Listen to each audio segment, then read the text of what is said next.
Good evening, everyone. One second, let me get everything set up on our tech here. I'm so glad to be here tonight. I just jumped off a plane. I flew down to visit my parents, and so, but I'm here and I'm excited to talk about sibling rivalry tonight. We only have a few parent chats left this year. I can't believe we're already on. I think we have three left after this, something like that. I can't believe how fast this school year has flown by. We are, when I found out that there is someone who talks about sibling rivalry specifically, I thought, okay, we've got to bring her on because it's something that happens in a lot of households that we kind of don't really understand how to kind of change the dynamics, and it gets very frustrating and loads of tension in the household. So I thought this is a great topic that any parent who has multiple kids needs to hear about. So we're very lucky tonight to have our special guest, and I'll go ahead and invite you on screen. If you can join us. There we go. Hello. Hello, hello. Hello. Hi, I'm so glad you're here with us tonight. And you and I got to chat a bit, and I was like, oh my gosh, this is great information, and I love your energy. So thank you for being here tonight. And I would love to start by just having you tell us a little bit about your business, and we'll just dive in. Absolutely. Thank you so much for inviting me. I really appreciated having the opportunity to talk to all of you. Yes, my name is Lalaine Frankel, and I am a parent coach who specializes in sibling relationships. And I basically help parents manage conflict, reduce the sibling rivalry that happens, and help to strengthen bonds so that they can experience a little bit more peace and Yes. harmony in the home. Like you said in that intro, it can really affect the dynamics and of the family when we have siblings that are arguing constantly. I happen to be a parent educator and a mother of four children myself, and they are all adults. One has turned me into a grandmother, actually, of a now, Exciting. yeah, now 18-month old. So it's a whole new world, a whole new perspective on that angle. But yeah, I have twin daughters who are now 30, but when they were 18 months, my son was born. So I had three in diapers at the same time. And you can imagine what that was like. Actually, I can't even really remember what that was all Yeah, exactly. like. 7 years later, we threw another dynamics into the mix. We had our fourth son, and he was born with Down syndrome. So that changes things too. And so I have a little bit of experience in navigating a few different types of relationships within the family. Uh, Yes. so yeah, so I offer one-on-one coaching and parent education support, and so yeah, that's Who typically reaches out to you? Is it like people who are just at wit's end with the siblings and the family, or are you tends catching to them be before? tends to be the case. I do have families with twins and multiples that um, are looking for some support and some guidance. And and it could be anything. Actually, I have a lot of families who only have one child in the family, but they have some concerns and issues with their relationships outside of the family, with cousins, with neighborhood kids, with Mm, yeah, peer groups. So yeah, it's basically excellent. yeah. All right. So I know you have some slides. Do you want to share them from your end? Sure. I'll do. Okay. Let me just. Let's get those on screen, Yeah. and we will make sure while you're doing that. I'd love to put your website in our chat box in case people would like to go there. And we're going to send all this out afterwards as well. But Okay. so, Okay. Great. Let me just get on here and let me share my slides. I don't mean to all right, share. you've got a QR code there, so we're good. Okay. I am just going to, what is happening?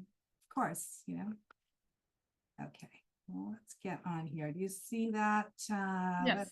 Okay. Agenda. Yep. Okay. Well, yeah, we're going to move on to that. But so I wanted to share this picture because before having children, I'm sure we all have sort of visions of what we anticipate life is going to be like right? When we have kids. Yes. And for some of us, maybe it looked like this. Maybe, you know, I know that before I had children of my own, I had some really dreamy kind of ideas of what family life was going to look like. I had visions of us going to the beach and laughing and chasing waves and building sandcastles and basically just enjoying each other's company. But the reality is it wasn't quite like that. We had a lot of, fighting. Yeah, someone's in the car, someone's touching me, someone's sitting too close, someone's staring at me, someone grabs something from me, so it was really just sort of downright exhausting and almost just made you feel like you don't want to go anywhere. And sometimes it looked like this picture, and sometimes it looked like this for me. So oftentimes we rarely actually hear the word sibling without that word rivalry attached, even in the healthiest of relationships. And it's really been around since the beginning of time. Think about our biblical stories, Cain and Abel, right? And we as humans, we are programmed to survive. And in doing so, we often have to compete for precious resources in order to do that. And guess what? Your parental attention and your approval, those are very precious resources to your children. And if they're feeling some kind of disconnect in that area, then we tend to see some competition and some jealousy, issues with relating to fairness or problems associated with boundaries, like respecting each other's space or belongings. That's a big one, right?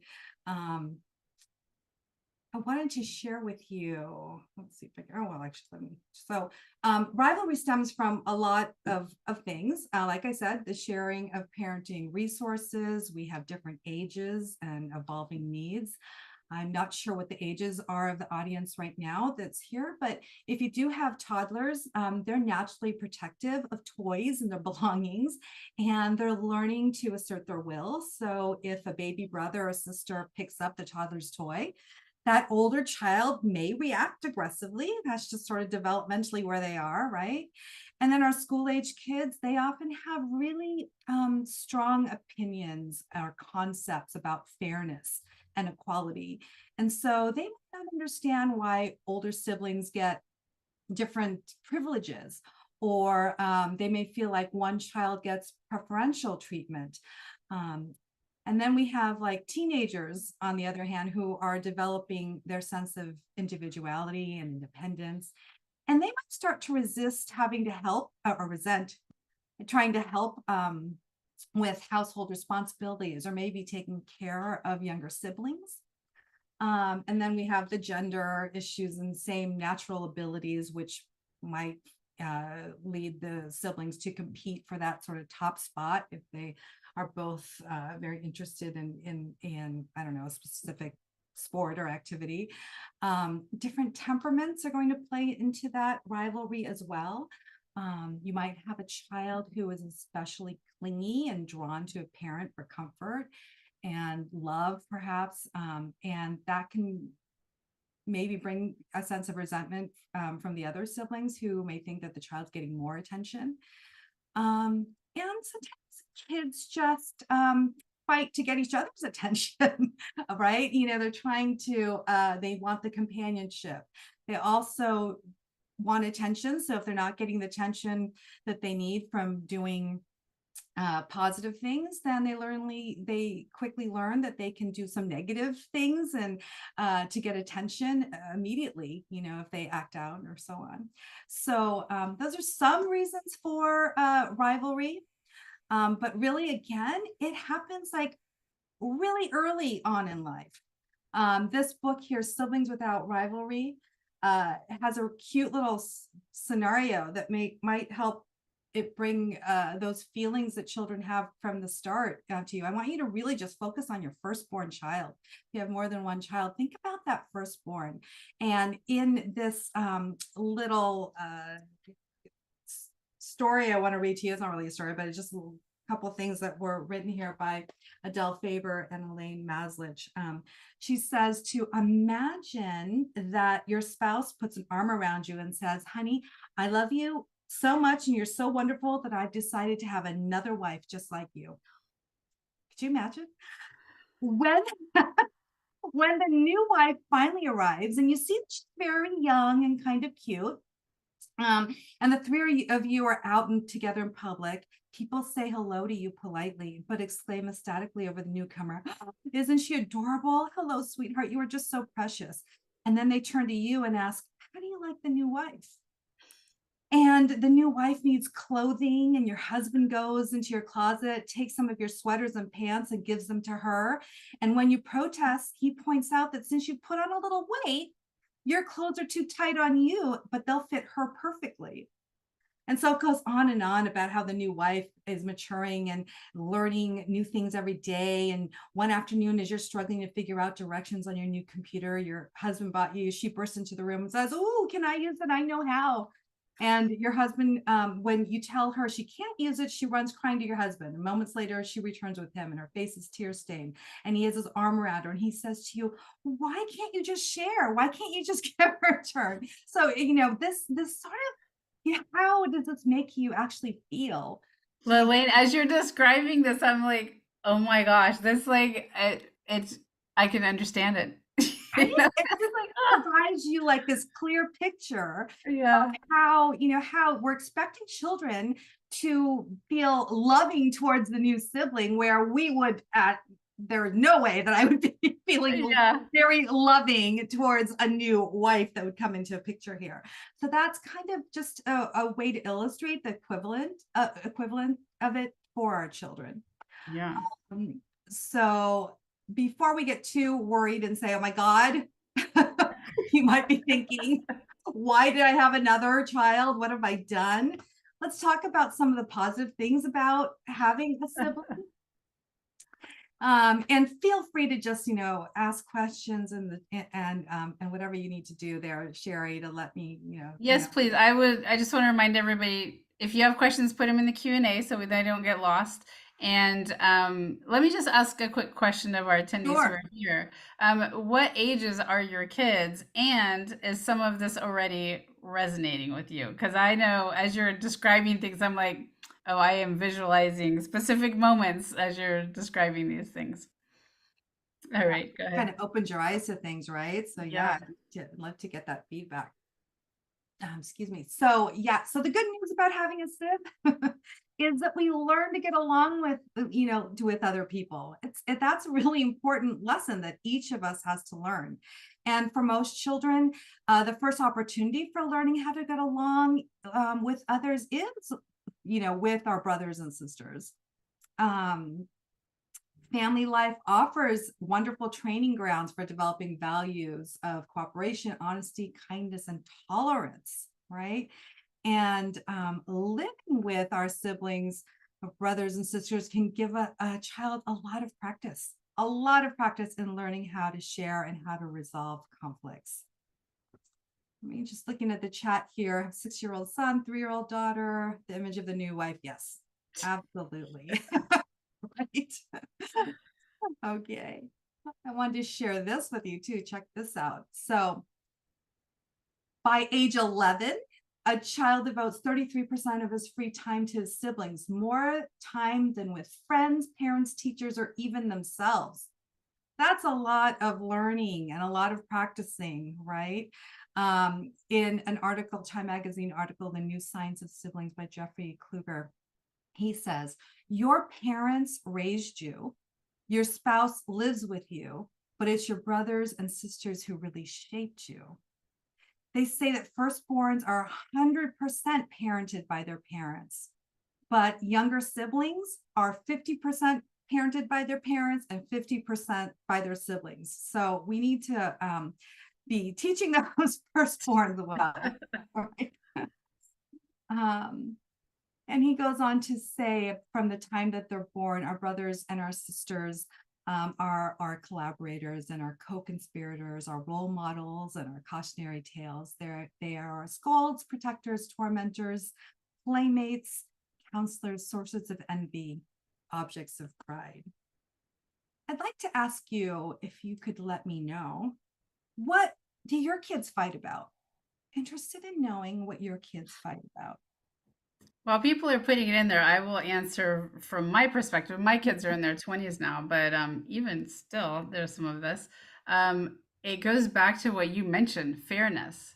It's Yeah, not fair and fill in the blank. And especially when you have the different ages, they're getting different responsibilities and right. different things. Like I found with my youngest, the older ones were like, that's not fair. She got that before I did, age Mhm. wise. They're looking at, are you parenting the same? So I think fairness is a big one for our family. Right, right. That is a big one for a lot of families. And it's, people absolutely will see that. But I think I'll talk about it, I'll address a little bit more later, but with fairness, um, it's it's based on need a lot of Mhm. times, right? And not trying to make everything equal. uh, Yeah. right. And like with our older, our older siblings are going to get a later bedtime than the younger siblings, and eventually, yeah, because they have, more homework maybe to do, or whatever it is. And the younger sibling might need more sleep. So it's about what the need is at that particular time. um, and yeah, your kids are going to be disappointed. They're going to be disappointed about a lot of things, but Yeah. they become really resilient when they learn to deal with disappointment. And as much as we want to make our children happy all the time, it's sort of unrealistic, but we do Yeah. our best. We absolutely try and do our best. Yeah. For those of you, if you on here with us, if you have a chance, just pop into the chat box. You can do it anonymously by doing host and panelist. We'll see your name, but nobody else. Or you can Mhm. put it to everyone. Just share what your kids are fighting about the most, or you can even think about when you were growing up, like what did Yes, you and your absolutely. siblings fight about the most? Yeah. And what did those fights look like? Maybe like what did that look like? What did that entail? Was it physical? Was it, I don't know, what did that look like? All right. Yeah. We'll let them think about it. Hopefully, we'll get Think some about answers on that. that. Yeah, put someone in there. So yeah, just curious about that. But I want to show you this, what we see between siblings on the surface, the behaviors that we see that seem to bother us as parents, right? We see aggression, we can see tattling and name calling and bullying, some imitating, a lot of teasing, competing. And those are all those surface types of um, things that we see. In order to address those things on the surface, we have to kind of look and dig a little deeper, dive into it, and figure out the reasons why some of those feelings, those behaviors are happening. And often we'll see that there are feelings of jealousy involved, and shame, and feeling like they're misunderstood or they're inferior, um, unfavored, or unloved, or unseen. And I think when children are confronted with a squabble or whatever, it's common to fixate solely on these surface level things, right? Identifying who started it, assigning blame. And as parents, we spend a lot of energy attempting to stop those behaviors, only to see the behaviors sort of recur within moments. And to truly address the issues at its core, we have to look beyond those immediate actions and explore the emotions driving those behaviors. Otherwise, it would be like if you had a leaky roof right now, and all you kept doing is duct taping every single hole, and you're not uncovering where the water is coming from, like what pipe is leaking or where it is. It's just going to keep on happening. So really try and be curious and find out why your children are behaving the way they are. What are the feelings? And uncovering the root cause, the feelings being expressed through the behavior, that will allow for a more empathetic and holistic approach to resolving conflicts. And rather than viewing punishment as the primary solution, you want to start looking at those, deciphering the emotions and those undesirable behaviors. because children, just like adults, they often act out due to unmet emotional needs. So we want to find out, what is the unmet emotional need that your child is trying, or your children are, what are they trying to communicate through their behaviors? Because behavior is communication. It is a form of communication. And so really taking the time to understand the messages each child is conveying through their actions can serve as that catalyst for extinguishing those disruptive behaviors between siblings. Okay. Did we want to look at some of these? Sure, yeah, if this is a Yeah. good spot for you. Let's see. We did have some other answers as far as ages. So we have 4.5 and 7.5. Daughters, 13-year-old, twins, and 11 or twins, 11-year-old and 13-year-old. Somebody said that their kids always pick the same thing to play with and then fight over who gets it, how much time, et cetera, grabbing, breaking things in the process, unkind words. Yes, I think a lot of us can relate to this and like, yes, yes. House chores is one thing they fight over. Yeah. So someone else said 3 kids, 3 years difference in ages, everything from where they sit in the car, proximity to mom and dad in seating arrangements, fairness, perceived favoritism, attention, access. My kids, oldest and youngest, fight usually with play or wrestling. That usually escalates to someone getting hurt and a spiral of escalation, and neither will back down. Yes. Good. Yeah.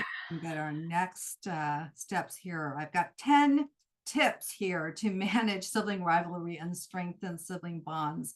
So let's talk a little bit about that. One of the things that I think is very important is to get clear, get some clarity. It's clear that we don't want to live with the chaos that comes with all those sibling squabbles, right? This fighting that goes on. But what we need to really do is try and clarify what it is that we do want. Set the expectations and ask yourself, what do I want this sibling relationship to look like? What am I hoping for? What am I striving for? What do I want it to look like 5 years from now or beyond that? And what do I value? And what is my motivation for wanting that type of relationship between my children? When we often provide these quick fixes or short-term solutions, but what we need to do is think about focusing on the long game, the long-term goals of what we want to accomplish. Maybe your goal is that your children enjoy each other's company as adults, so that you can have like some nice, like, I don't know, Sunday dinners or whatever. Okay, so how are you going to help nurture things now for that future relationship? So start thinking about the goals that you want and develop, so then you can develop a plan on how to get there based on your values and your motivations. In finding clarity, you can move towards becoming more intentional in how you parent, because you'll have sort of a yardstick to help measure the choices that you make and the responses that you have. Parental attitude plays a huge part. What if you can start accepting that your kids aren't always going to get along? And that you need to have some element of conflict in a safe environment in order to grow and in order for them to prepare for life, right? We have conflicts all throughout, and they have to be able to practice on each other a little bit in order to learn and grow. We have to learn how to live together and share and win and lose and negotiate. And all of that will come through their interactions with each other. What happens, I think, a lot of times we get sucked into the drama of it all, Yes. right? We get sucked in. And so we have to find a way to get ourselves in a calm state when they are having their drama and know when to step in. But keep in mind that these learning opportunities for children to be a problem solver, or to be an empathetic listener, these are to consider another person's perspective. Can you imagine if we had people that actually did this as grown-ups? How different the world might be. To communicate effectively, to self-advocate, so we have it, to negotiate and compromise, right? oftentimes we just want our kids to stop fighting, but we don't appreciate the opportunities that actually exist because of the fighting. What do? We catch ourselves. What do we do when our kids are fighting? What do we catch ourselves doing? We often will just sort of separate them, or we'll try and solve problems for them, or threaten, or bribe, yell, again, get into their drama. And those are sort of, again, those short-term quick fix solutions, but in doing so, we deprive our kids of some wonderful opportunities to learn those valuable skills that are listed there. And those skills are going to be important, not just now, but for all their future relationships, because they will have a roommate someday or a partner someday or whatever, right? And they need some of these skills. Let them fight. Seriously, I'm serious about this actually, because again, they need to practice and have some element of conflict. So set the ground rules and the boundaries, and then give them the space to solve their conflicts on their own. And some of the rules, like you will have your rules and you can come up with these rules together as a family, but some rules that you might want to consider are no name calling. Gosh, the name calling thing, it really sticks, right? That sticks to you for a long time when people are calling you names. You start to somehow believe that that's who you really are because you keep hearing it. Maybe one of your rules is only one person talks at a time. Maybe you actually have a talking stick or a mic or whatever. I don't know. No hurtful hands on each other. I think that's a really important thing that we don't hit people. And that's a clear rule. Speaking with medium voices. And here's a trick for you parents. When your kids start talking with really loud voices, I know we start to talk louder because we want to be heard. But here's a trick. Talk in a whisper, because when you talk softer, you talk like this, they actually have to quiet down to listen to what you're saying. So, maybe try that the next time the voices get loud. Because otherwise it just adds fuel to the fire and we're escalating and no one's hearing anybody. Everyone's just trying to be heard. So teach them some conflict resolution skills. When your children are really young, this is going to involve a lot of modeling on your part. A pre-verbal child will still benefit from learning empowering language and gestures. If you see, that they're upset because they wanted to turn, you could say, it looks like you're really sad and need more time with your turn. Tell brother, my turn. Okay. And those little ones are still in that data entry stage of language and they're soaking it all in, so that they're going to be able to use them when they're able to verbally express their needs and feelings. So with the pre-verbal child, you're going to need to narrate and model a lot. With your verbal children, stay within earshot, but really encourage them to work out their disagreements on their own. Let conflicts run its course and resist the urge to step in too quickly to save the day. That's a hard one. I know it's hard to sit and there's a fine line between when to step in, but as long as they're not physically and emotionally being abused or bullied, then it's okay for you to let them work through the conflict, assuming that you've taught them some basic conflict resolution skills and they understand the family rules. When you step in too quickly, or when you're always stepping in, it can reinforce actually fighting in order to get your attention. And it doesn't give your children the opportunity to attempt to resolve the conflict on their own. They're just waiting for someone to tell them what to do. But what we want to do is we want them to start thinking about what's happening. And we want them to learn those skills that we talked about, considering someone else's perspective and listening and being able to advocate for what it is that we need. And outside of the conflict, that would be the time to teach some of those negotiation skills that they can use when conflicts arise. Know that as much as we want to, we can't teach skills at the heat of the moment. We need to make sure that people are calm, in a calm place, and open and receptive to learning. So that, the first thing that we need to do as parents when the fighting takes place is to calm ourselves down first, right? Yes. And get ourselves regulated, and then help our children to also calm down and be in a place where they are able to access the parts of their brain that are necessary to learn and to reason and be receptive to that.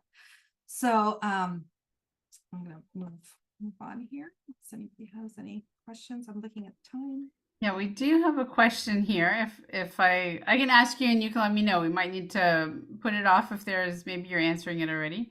How can we instill love and care for the older one to be more loving to her younger sister?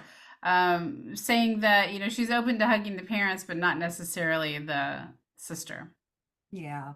And that's hard because everyone has to make their own choices about who we hug and who, it's right. It's all about consent and just wanting Hmm. to make sure that they understand that. But I think outside of that, you want to help to create moments with your children that they can enjoy each other's company.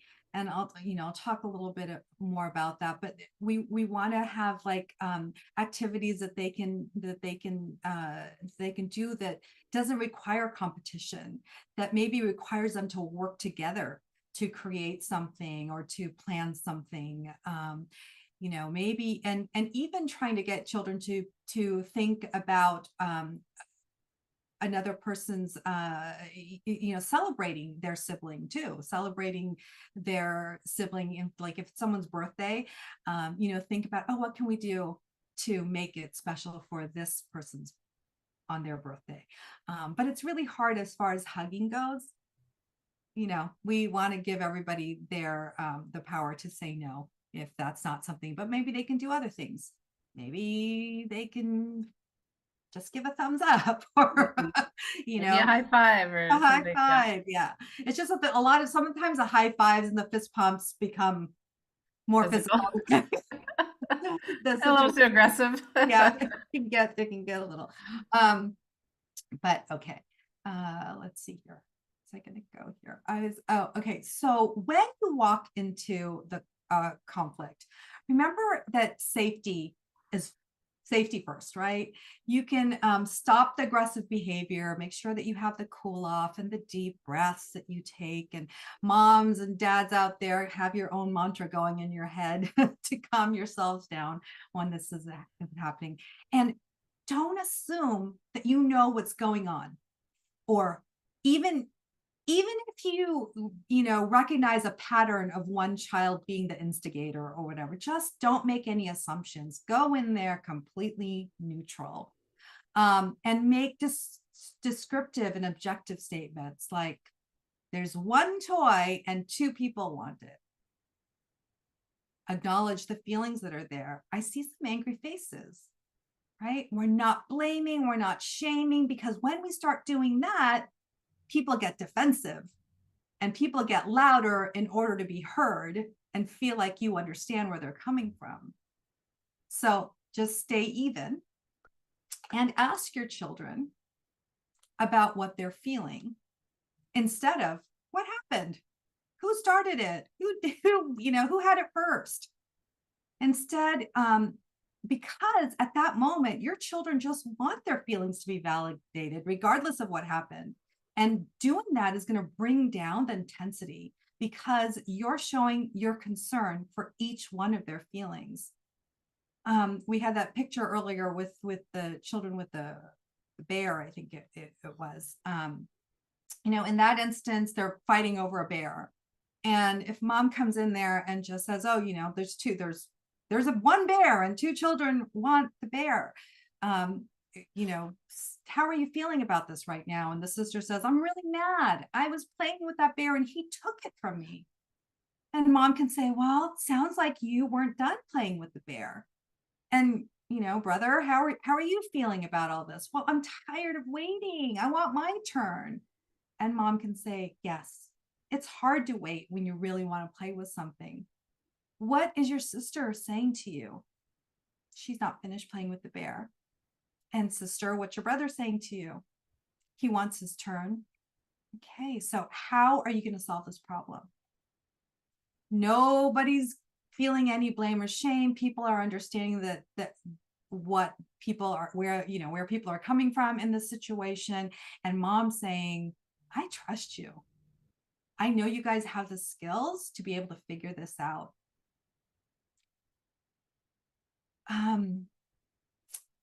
This, with the mom asking the children to listen well enough to their siblings' feelings, mom's going to be able to, the children are going to be able to recognize that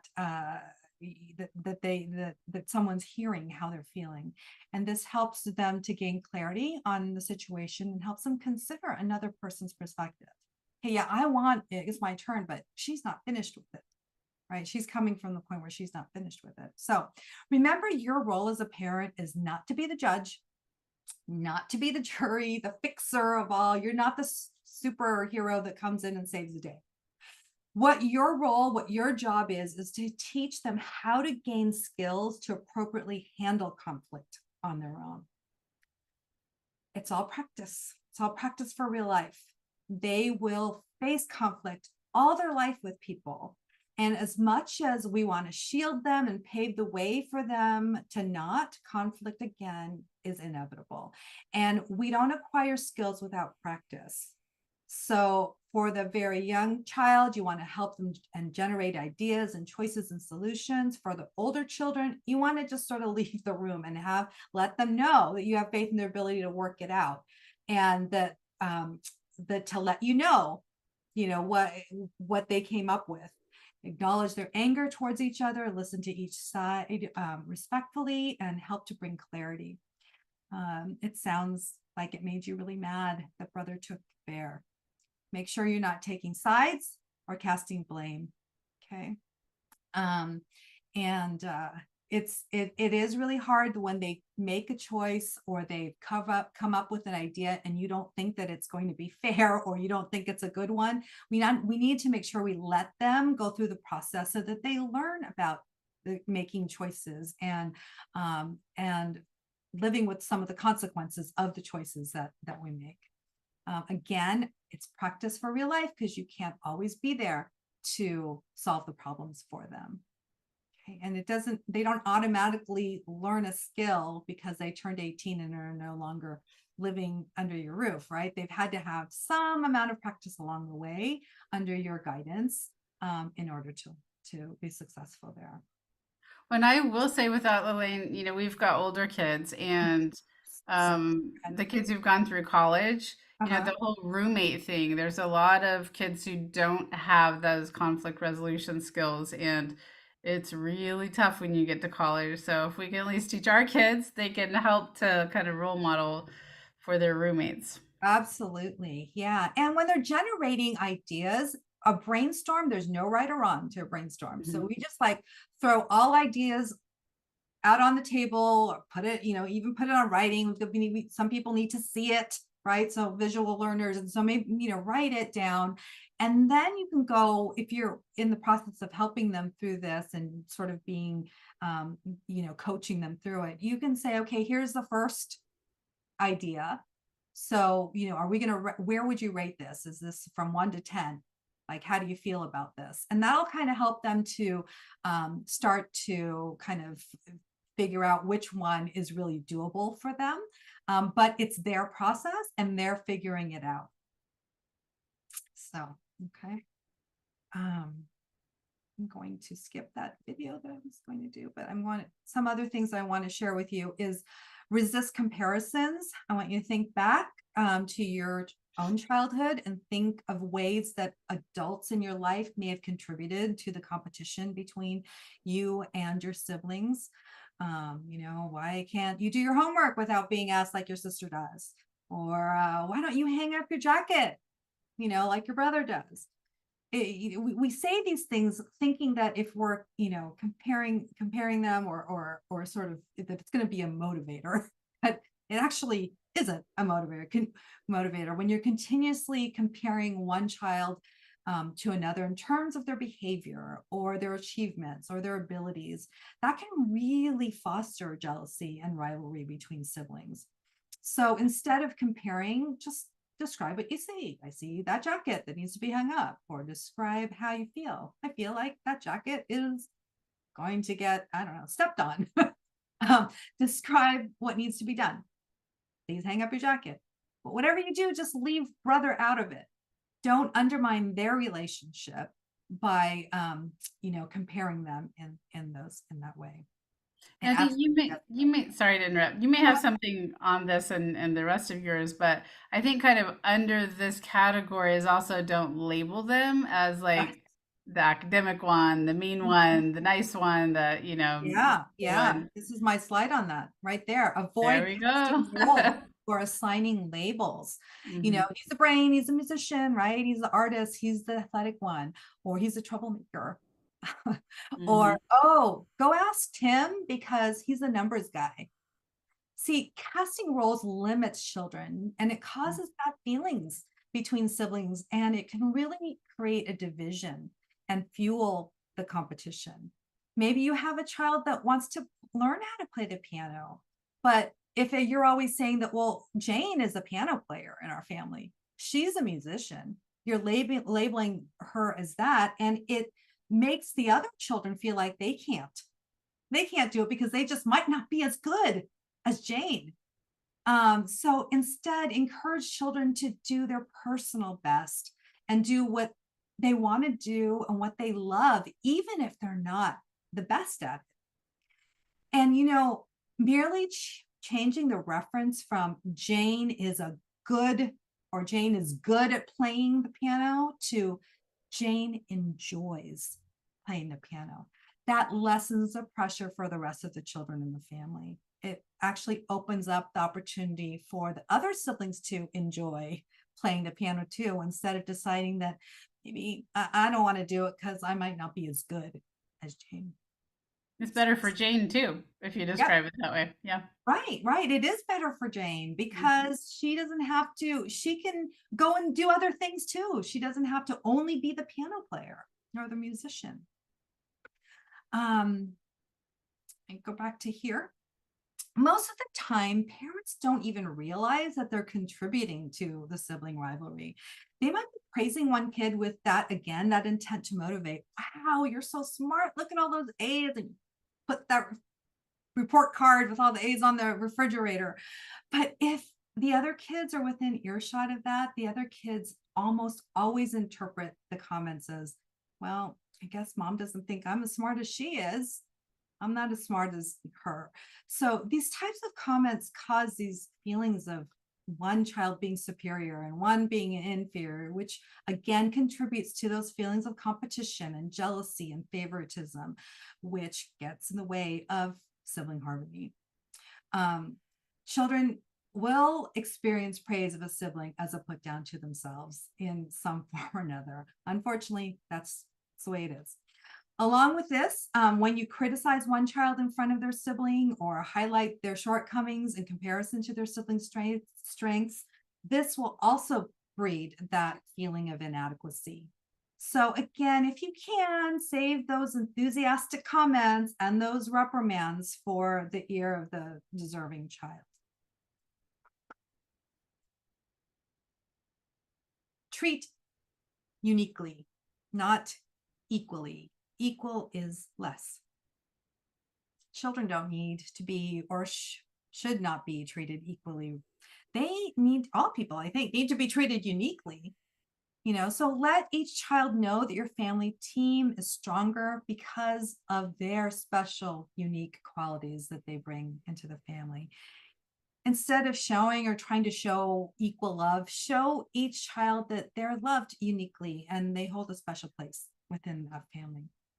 Children will often ask, do you love her more, or do you love more than me? And they really don't expect you to answer who you love more. They're just merely, they're sort of fishing for reassurance, right, about how you actually feel about them. So your response, you could respond by saying, each of you is special to me.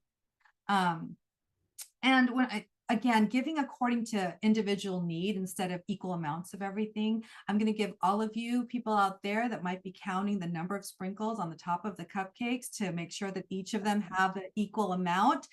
You can stop doing that. Instead, if one's complaining that, like, for example, one has more grapes or whatever, instead of responding with, okay, here, she has 5. Okay, now here, let me give you 3 more so you have the same. Instead of that, just say, okay, do you want a few grapes or a bunch? Like, what is it that you need?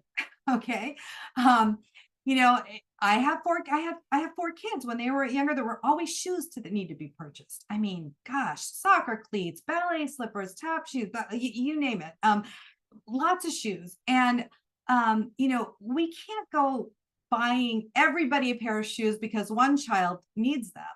So this is, again, this, based on need.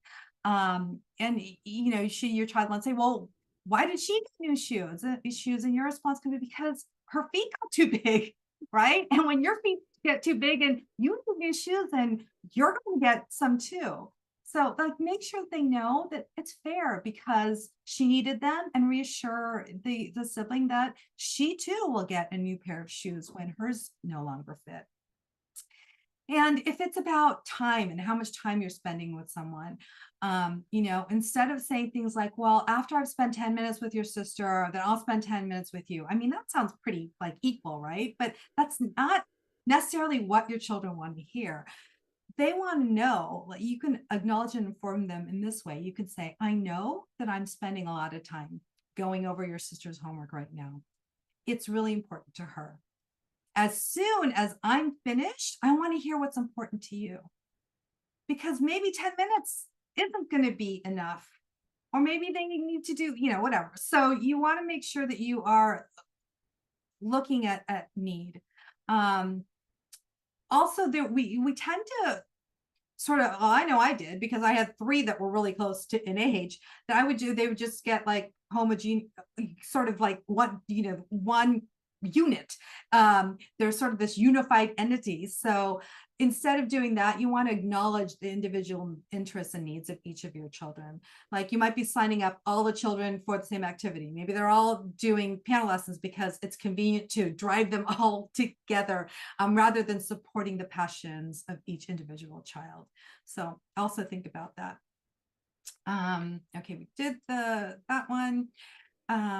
Whoops, sorry. This is a big one. Obviously, your children want your attention, so give it to them individually. And as little as 10 to 15 minutes a day can make a huge difference. Put it on the schedule, put it on the calendar. It seems to happen. If you have it on the calendar, just really carve it out. It might feel like it's sort of this daunting thing, but actually it's an investment, because the more connected they feel to you, then the less need they are going to have to compete all day long for your attention. You can actually defer to that special time throughout the day. I have to finish the work thing right now, but I can't wait to read you that book when we have our time together. But what you're basically doing is you are filling your child's emotional bucket, and you are connecting, and that's what they need. They need to feel like they are seen, and that they're heard, and they're significant in your eyes. And that alone is going to make such a big difference in how they treat each other. Okay. And that quality time, that's important at any age, especially when you start feeling them pull away in those teen years. Don't pull away, even if they're pulling away. Keep nurturing that relationship. Your relationship with your children also during that time can't only be transactional. Remember to do this. Take out the garbage, clean your room, do this, right? We need to find moments of joy with them. And if you find yourself spending more time with one child because you share the same interests, or maybe that child has special needs that requires your attention, that's even more reason why you need to make sure you're carving out quality time with your other children, so that they're feeling seen and heard and significant. Just have a couple more, and I know the time is ticking here. So also, we've all, many of us have been on some type of team, whether it's a sports team or a team in your workplace or whatever. There's a lot of great characteristics that are involved when you're part of a team, and each player on that team has an important role to play. And so I really would like you to start thinking of fostering that sort of team spirit within your family. People on a team have that strong sense of belonging and a sense of responsibility to each other. So try and foster those same feelings of importance and belonging and responsibility. Like I said earlier, do things together, maybe cook a meal together, garden together, find things that you can do that are actively planning maybe something together. What else? I feel like I have to speed talk right now, but encourage family activities and meals. Those gives you opportunities for coming together, have family meetings. And I know meals tend to be hard because people are coming at different times. So dinners can be really tough, but maybe it's a Saturday morning breakfast or a Sunday dinner, or maybe it's a Sunday afternoon, I don't know, whatever. But to find moments, create moments when you're coming together. And really avoid activities that create more competition between siblings.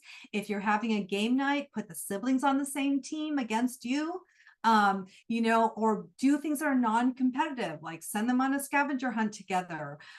Find open-ended types of projects that they can participate in, regardless of their age or their ability. What else? And then again, coach them. It takes a lot of careful thought and patience to coach young children how to get along. But if you do your job well in the early years, then you'll be able to stay more on the sidelines as your children grow and mature. Again, the idea is to spend more time coaching kids than being that referee. And remember that ultimately their relationship is theirs to figure out, but you can control how you contribute to the rivalry. Right? And you are your children's most important teachers when it comes to that. So just a couple of conclusions here. Most likely the longest lasting relationship that your child will have in his or her life will be with their sibling. Our spouses arrive comparatively late in our lives. Our parents eventually leave us. Our siblings may be the only people we'll ever know who truly qualify as partners for life. That's good. Yeah. So teach them how to get along and help each child feel wanted, valued for their individuality, and most importantly, loved. I'm going to give you, this is how you can stay in touch with me. And I do have a PDF that I share with you. It's tips for managing sibling rivalry. If you just put your email in the chat, I'd be happy to send it to you. And if you'd like to continue the conversation, just visit my website and schedule some time on my calendar. I've got a 30-minute free consultation that you can have with me. So, excellent. Yeah. Lalaine, we will make sure we send this out in the email. So we'll get from you exactly what to send people so they can get the free download that you have. And of course, your website and all of that, we will do that as well. And there we go. There's someone who put their email in the chat if you want to grab that. One last, before we jump off, there is one last question. And I don't think we answered this one. Talking about the 6-year-old and 3-year-old who gets frustrated, kind of are there any tips or tools to help the older one learn patience? They've tried things like calm down tools, a basket with calming supplies, take a moment, breathe, pray, take a break, etc. Yeah. Okay. But is the 6-year-old getting some time alone? Because oftentimes a 6-year-old has some great plans. I'm going to stop sharing just so okay. They have some great plans and great ideas, and they're working on something, and the younger sibling comes and just sort of disrupts that, right? So we want to make sure that the children are also having a space that's just theirs. It's interesting because when my children were younger, I had a little playpen thing, which I thought was going to be for number three because the twins were like, all over. And I thought it was going to be safe for number three to be in there. What would happen oftentimes was one of the girls would go in there with their little Polly Pockets or whatever it was because they didn't want to have, my son interfering with the play. So the point is that there has to be some little space in the world that they don't have to share. And I think that, maybe that's something that would be helpful if he's always feeling, if the child's, the 6 years old is always feeling that the younger one is interfering with his goals or whatever, that can cause problems. So figure Yeah. out, what it is that they need. That's great advice. Yeah. Great advice. This was amazing information. And like I said, my kids are in their 20s, and there's stuff in here. I'm like, okay, I can start using some of this language in a different way with them. Great tips. I love that you gave us very specific things to say and do.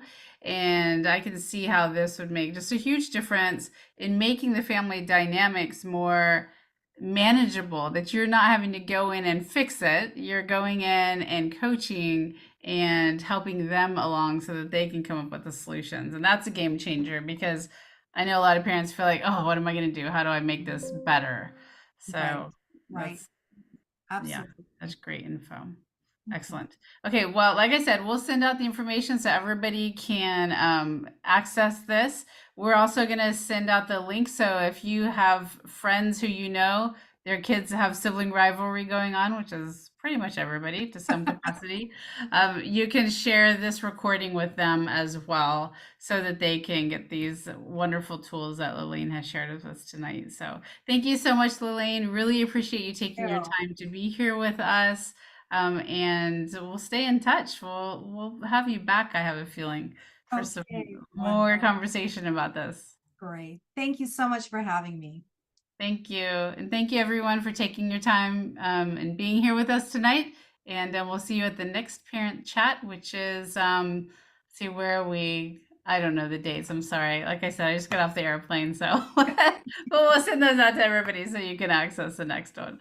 All right. Good night, everyone.